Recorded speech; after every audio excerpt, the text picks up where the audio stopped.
सफल बने, समर्थ बने, पावन बने जीवन। मीठी मुरली सुन के पाए सुख सघन।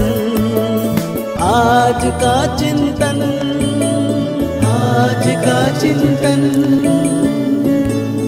ओम शांति, ओम शांति। Good morning. स्नेह का सागर सर्व सिद्धिदाता शिव बाबा आज हम बच्चों को कह रहे हैं, देही अभिमानी बनो तो विकल्प समाप्त हो जाएंगे। किसी भी बात से डर नहीं लगेगा, तुम फिक्र से फारिग हो जाएंगे। साथ में आज हम बच्चों को बाबा पूछ रहे हैं, नए झाड़ की वृद्धि किस तरह से होती है और क्यों। नए झाड़ की वृद्धि बहुत धीरे धीरे और ज्यों मिसल होती है। जैसे ड्रामा ज्यों मिसल चल रहा है, ऐसे ड्रामा अनुसार ये झाड़ भी धीरे धीरे वृद्धि को पाता है, क्योंकि इसमें माया का मुकाबला भी बहुत करना पड़ता है। बच्चों को देही अभिमानी बनने में मेहनत लगती है। देही अभिमानी बने तो बहुत खुशी रहे, सर्विस में भी वृद्धि हो। बाप और वर्ष को याद करें तो क्या होगा, बेड़ा पार हो जाए। आज बाबा कह रहे हैं, रूहानी बाप बैठ रूहानी बच्चों को समझाते हैं। रूहानी बाप भी अकाल मूर्त है। रूहानी बाप कहा जाता है परमपिता परमात्मा को। तुम बच्चे भी अकाल मूर्त हो। तुम सिख लोगों को भी अच्छी तरह समझा सकते हो, यूं तो कोई भी धर्म वालों को समझा सकते हो। यह भी बाप ने बताया कि यह झाड़ धीरे धीरे बढ़ता है, ज्यों ड्रामा मिसल। भगते पूरा कल्प लगता है बढ़ने में, अभी तुम्हारा यह नया झाड़ है। तुम बच्चों की भी कल्प की आयु हो जाती है। 5000 वर्ष से तुम चक्र लगाते हो, ज्यों मिसल यह चक्र चलता है। पहले पहले तो आत्मा को समझाना है, यह डिफिकल्ट बात है। बाप जानते हैं ड्रामा अनुसार आहिस्ते आहिस्ते झाड़ बढ़ता है, क्योंकि माया का मुकाबला है। भगते जैसे गीता वाले भी भाषण करते हैं, तुम बच्चे जानते हो भक्ति मार्ग है। तुम सिखों के पास जाकर भाषण करते हो। अभी क्या है, आत्मा तो अकाल मूर्त है। हाँ, तुम बच्चे जानते हो ये सारी सामग्री जो है अथाह सामग्री भक्ति की है, ज्ञान जरा भी नहीं। ज्ञान का सागर एक ही है बाप। मनुष्य को ज्ञानवान नहीं कहा जाएगा। देवताएं भी तो मनुष्य है ना, परंतु देवी गुण है, इसलिए देवता कहा जाता है। उनको भी बाप से ही वर्षा मिला था। तुम भी इस राजयोग से विश्व के मालिक बन रहे हो। सतगुरु अकाल कहते हैं ना, सत्य तो वो एक ही बाप है, वही पतित पावन है। दो बाप का भी परिचय देना है। तुमको भाषण के लिए 2 मिनट मिले तो भी बहुत है, 1 मिनट 1 सेकंड मिले तो भी बहुत है। जिनको कल पहले देर लगा होगा उनको ही लगेगा, कोई बड़ी बात नहीं। बाबा कहते हैं सिर्फ पैगाम देना है। बाबा ने समझाया है, समझो गुरु नानक आता है तो वो कोई मैसेज नहीं देते कि तुमको वापस घर चलना है। उसके लिए पवित्र बनो। वो तो पवित्र आत्माएं ऊपर से आती हैं। अनेक धर्म की वृद्धि होती है, आते रहते हैं। वास्तव में सदगति दाता कोई मनुष्य हो नहीं सकता। सदगति दाता एक बाप है। मनुष्य तो मनुष्य ही है। फिर समझाया जाता है फलाना धर्म का है। बाप ने समझाया है तुम अपने को आत्मा समझो, पवित्र बनो। गुरु नानक ने क्या कहा, मूत पलती कपड़े धोए। यह भी पीछे शास्त्र बनाने वालों ने लिखा है।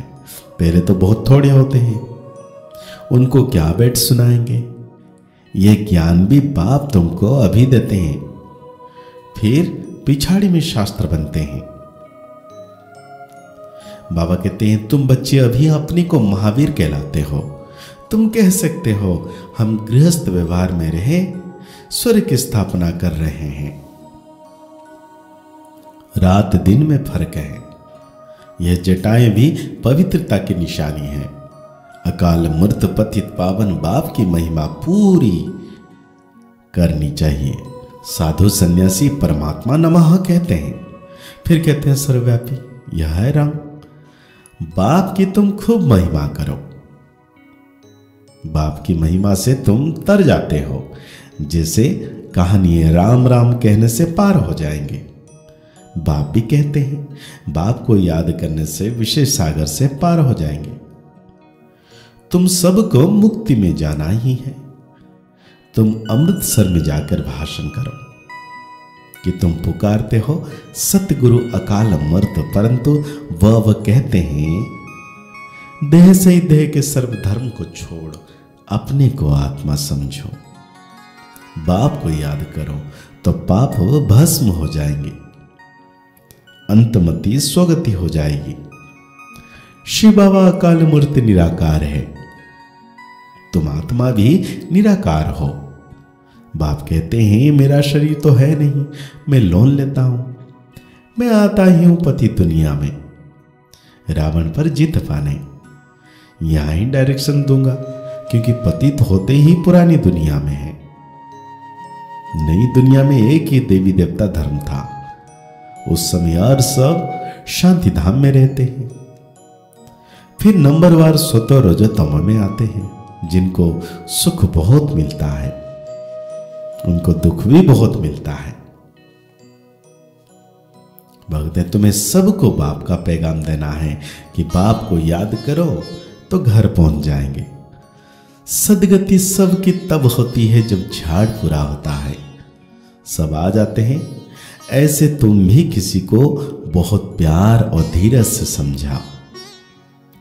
तुमको चित्र उठाने की दरकार नहीं है, वास्तव में चित्र लेने के लिए है। तुम कोई भी धर्म वालों को समझा सकते हो। अब बाबा कहते हैं अपने को आत्मा समझो, बाप को याद करो। बाप का पैगाम सबको देते रहो। बाबा कहते हैं बायोस्कोप के स्लाइड्स पर भी लिखो कि त्रिमूर्ति परमपिता परमात्मा शिव कहते हैं मां में कम याद करो तो क्या होगा, तुम्हारे विकर्म विनाश हो जाएंगे, तुम जीवन मुक्ति पालेंगे। पैगाम तो सबको देना है ना, स्लाइड भी बन जाना चाहिए। बाबा बार बार कह रहे हैं पैगाम देना है सबको।